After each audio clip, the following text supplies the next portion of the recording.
In the vast, sprawling story of Africa, a continent of breathtaking diversity and profound history, some narratives are marked by the thunder of conflict, while others resonate with a quieter, more enduring harmony. While many nations, upon shaking off the shackles of colonial rule, found themselves embroiled in civil wars and political instability, one nation charted a remarkably different course. This is the story of Zambia, a landlocked country nestled in the heart of southern Africa. It has, for decades, stood as a testament to the power of peace, diplomacy, and national unity. Its journey is not one without struggle, but it is a journey defined by a consistent, almost stubborn refusal to descend into the violence that has plagued so many of its neighbors, earning it the quiet, respected title of a beacon of peace. This reputation for stability is not an accident of geography or a stroke of luck. It is a legacy actively forged by its people and their leaders. Consider the landscape of post-colonial Africa in the latter half of the 20th century. While nations like Angola, Mozambique, and the Democratic Republic of Congo were torn asunder by protracted wars, Zambia became a sanctuary. It was a haven for refugees fleeing persecution, and a steadfast diplomatic hub for liberation movements seeking to end colonial and apartheid rule elsewhere. This commitment to peace was not merely an absence of war within its own borders. It was an active principle, a guiding philosophy that shaped its identity on the world stage, often at great personal cost to its own economic development. The question then is how? How did this nation, composed of more than 70 distinct ethnic groups, manage to weave a single, cohesive national fabric? The answer lies deep within its history, in the choices made at critical junctures, and in a foundational belief in dialogue over division. From the philosophical humanism of its first president to the remarkable peaceful transfer of power decades later, Zambia's story offers a compelling blueprint for nation building. It demonstrates that unity does not require uniformity, and that strength can be found not in the might of an army, but in the resilience of a people committed to living together in harmony, a lesson that the world even today can learn from. To truly understand Zambia's remarkable journey, we must look beyond the headlines of the 20th century and listen to the older, deeper rhythms of its land.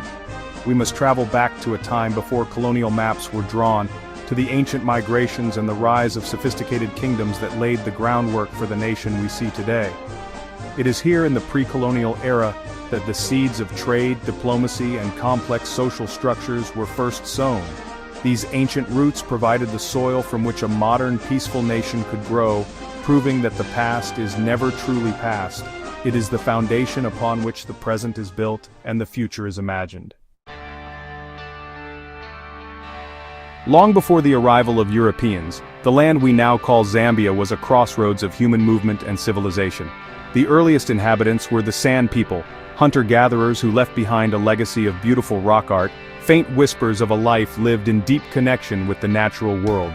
But the demographic landscape of this region was destined for a dramatic transformation.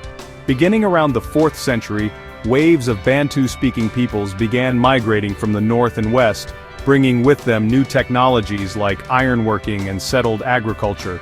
This was not a single event, but a slow, centuries-long process of movement, settlement, and interaction that would lay the ethnic and cultural foundations of the future nation. These migrations gave rise to a tapestry of distinct societies, each with its own language, customs, and political structures.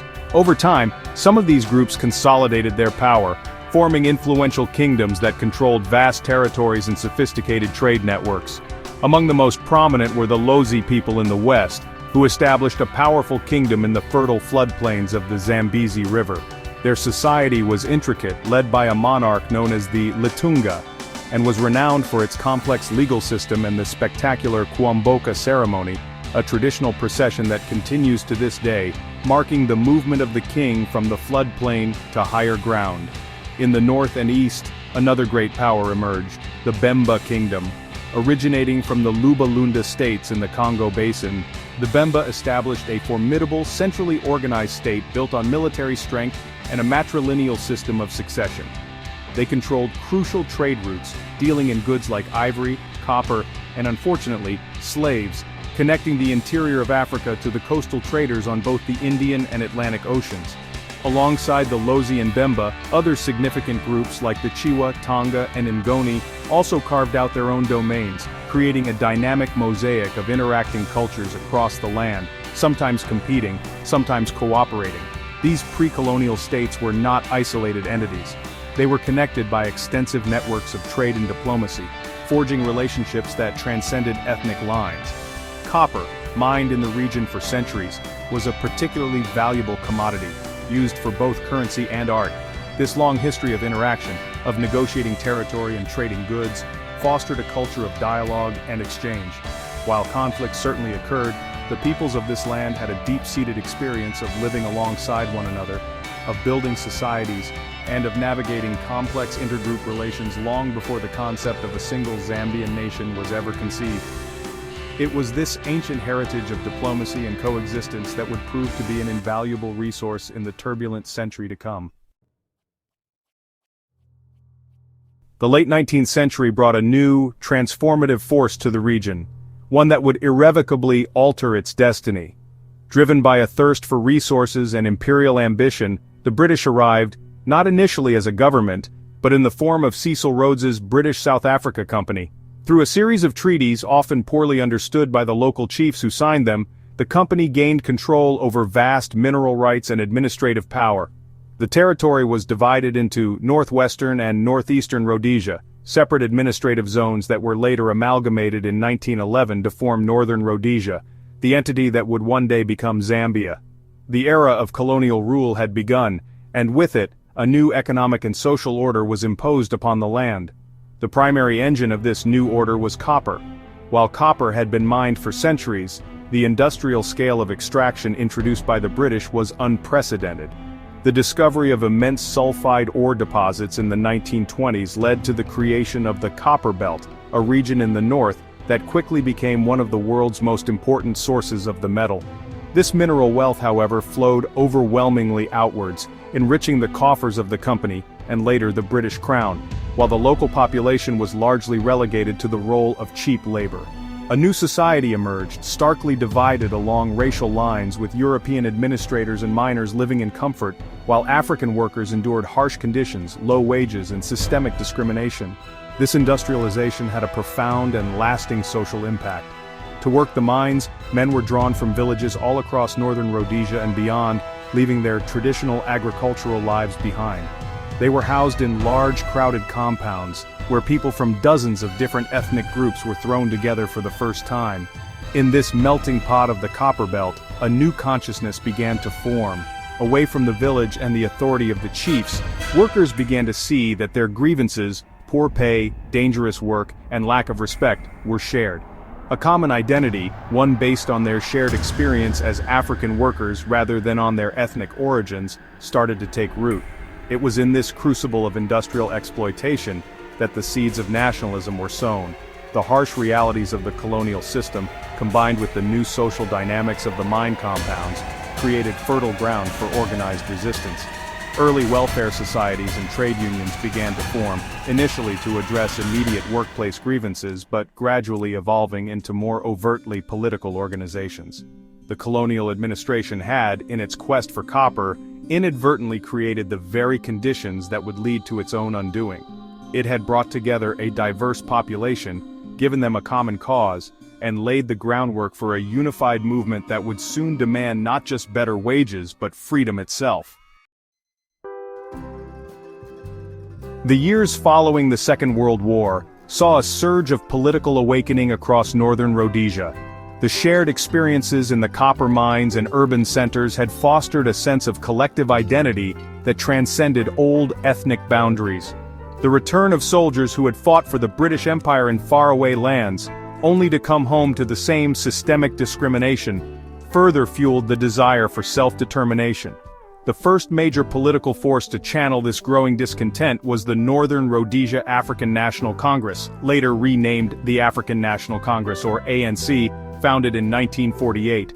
Under the leadership of figures like Harry and Kumbula, the ANC began to campaign for greater African political rights and an end to the deeply unpopular Federation of Rhodesia and Nyasaland, a colonial entity that bound them to white minority-ruled Southern Rhodesia. However, a younger, more radical generation of nationalists grew impatient with what they saw as the slow pace of the ANC's approach. Among them was a charismatic and principled former schoolteacher named Kenneth Kaunda. In 1958, Kaunda and his allies broke away to form the Zambia African National Congress, or ZANC, which was quickly banned by the colonial authorities. Undeterred upon his release from prison, Kaunda took leadership of the newly formed United National Independence Party, or UNIP, in 1960. UNIP adopted a more assertive, non-violent strategy of civil disobedience, organizing boycotts and protests under the powerful and unifying slogan, "One Zambia, One Nation." This motto was a deliberate and brilliant piece of political messaging, aiming to build a national identity that would supersede all tribal and regional loyalties. Kaunda's leadership was pivotal.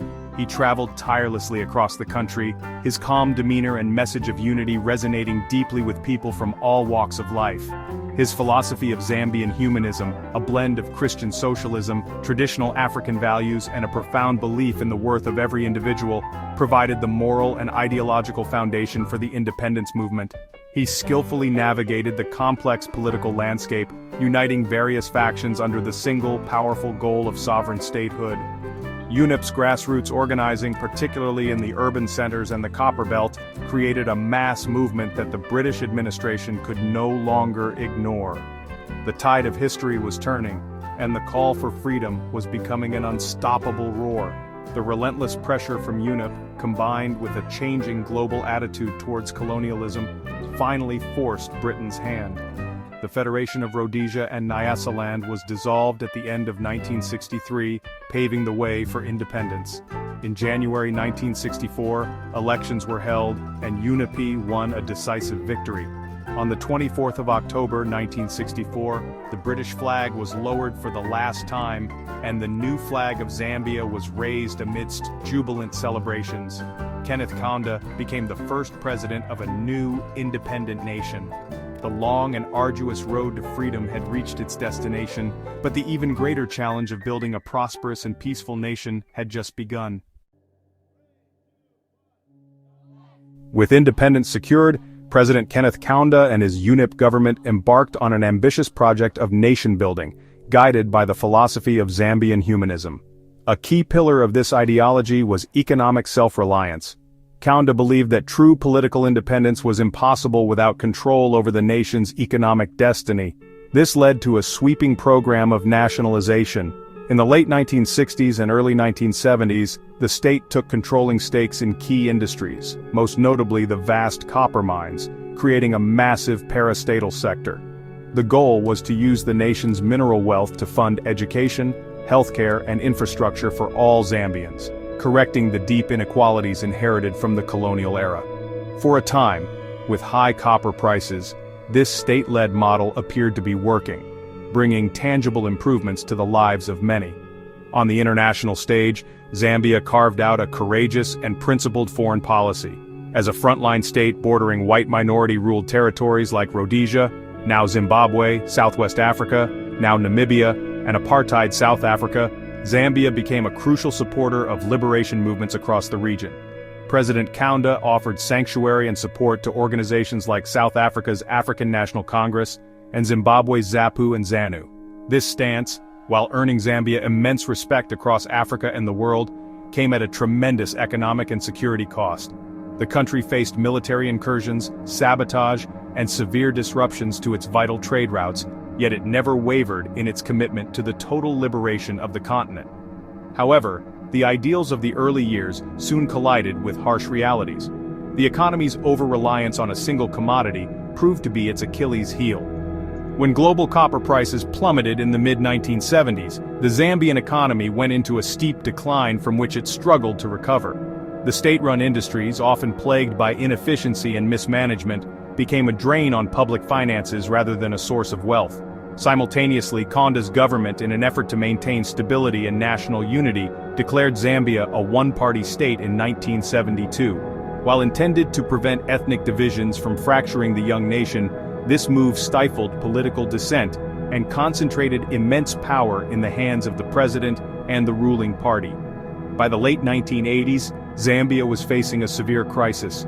The economy was in tatters, shortages of basic goods were common, and public discontent was growing. The one-party system, once seen as a shield for national unity, was now viewed by many as an obstacle to progress and accountability. The initial promise of independence had faded, replaced by economic hardship and political frustration. The very model that was designed to bring prosperity and equality to the Zambian people was faltering. A new chapter was needed, and the Zambian people, true to their history, would demand this change not through violence but through the power of the ballot box. As the 1980s drew to a close, a powerful wind of change, reminiscent of the phrase used to describe the end of colonialism 3 decades earlier, began to blow through Zambia. This time, the call was not for independence from a foreign power, but for democracy and political pluralism at home. The movement was led by a broad coalition of trade unionists, business leaders, intellectuals, and ordinary citizens, all united by their frustration with the economic decline and the constraints of the one-party state. The powerful Zambia Congress of Trade Unions, or ZCTU, led by the charismatic Frederick Chiluba, became the vanguard of this new push for reform, articulating the widespread desire for a multi-party system. President Kaunda, who had ruled Zambia for 27 years, was faced with a critical choice. He could have used the state's security apparatus to crush the growing opposition, a path taken by many other long-serving leaders on the continent and elsewhere. Instead, in a decision that would cement his legacy as a statesman and safeguard Zambia's tradition of peace, he listened to the will of the people. After initial resistance, Kaunda agreed to hold a referendum on returning to a multi-party system. The result was a resounding yes. This momentous decision set the stage for one of the most significant and peaceful political transitions in modern African history, demonstrating a remarkable political maturity. The presidential and parliamentary elections held in October 1991 were a watershed moment for the nation. The atmosphere was tense but hopeful, as Zambians lined up for hours to cast their votes. The main contest was between Kenneth Kaunda's UNIP and the newly formed Movement for Multi-Party Democracy, or MMD, led by Frederick Chiluba. When the results came in, they delivered a landslide victory for the MMD. In an act of incredible grace and dignity, Kenneth Kaunda appeared on national television to concede defeat. He calmly accepted the people's verdict, wished his successor well, and ensured a smooth and peaceful transfer of power. This single act prevented potential conflict and reinforced Zambia's identity as a nation that solves its political differences through dialogue and democracy, not violence. The new MMD government under President Chiluba immediately embarked on a radical program of economic reform. The socialist-inspired policies of the Kaunda era were dismantled in favor of free market liberalization. State-owned enterprises were privatized, trade barriers were lowered, and foreign investment was encouraged. These reforms were a shock to the system, and while they helped to stabilize the economy in some ways, they also led to significant social costs, including job losses and increased inequality. Nevertheless, the transition itself stood as a powerful symbol. Zambia had proven that a nation could change its entire political and economic system peacefully, setting an inspiring example for other African countries grappling with the legacy of single-party rule. In the decades since its remarkable transition to multi-party democracy, Zambia has continued to build upon its foundation of peace and stability. The nation has now navigated several cycles of elections, each involving peaceful transfers of power between different political parties. While political debate can be vigorous and hotly contested, there remains a deep-seated cross-party consensus that violence is not a legitimate tool for achieving political ends. This culture of peaceful contestation is perhaps Zambia's greatest modern political achievement. It has allowed the nation to remain an island of tranquility in a region that still faces pockets of instability, reinforcing its role as a diplomatic anchor and a safe haven in southern Africa. Zambia's modern economy is a work in progress, striving to move beyond its historical dependence on copper. While the mining sector remains a vital contributor to GDP, there is a concerted effort to diversify into other areas. Agriculture, with the country's vast tracts of arable land and abundant water, holds immense potential to become a key driver of growth and food security.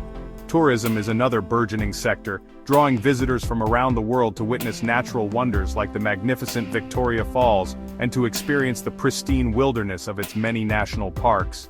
Furthermore, a new generation of young, tech-savvy entrepreneurs is emerging, creating innovative solutions in finance, logistics, and communication, slowly weaving Zambia into the global digital economy. The future of Zambia lies in the hands of its youth. With a remarkably young population, well over half of all Zambians are under the age of 25, the nation is pulsing with energy, ambition, and potential.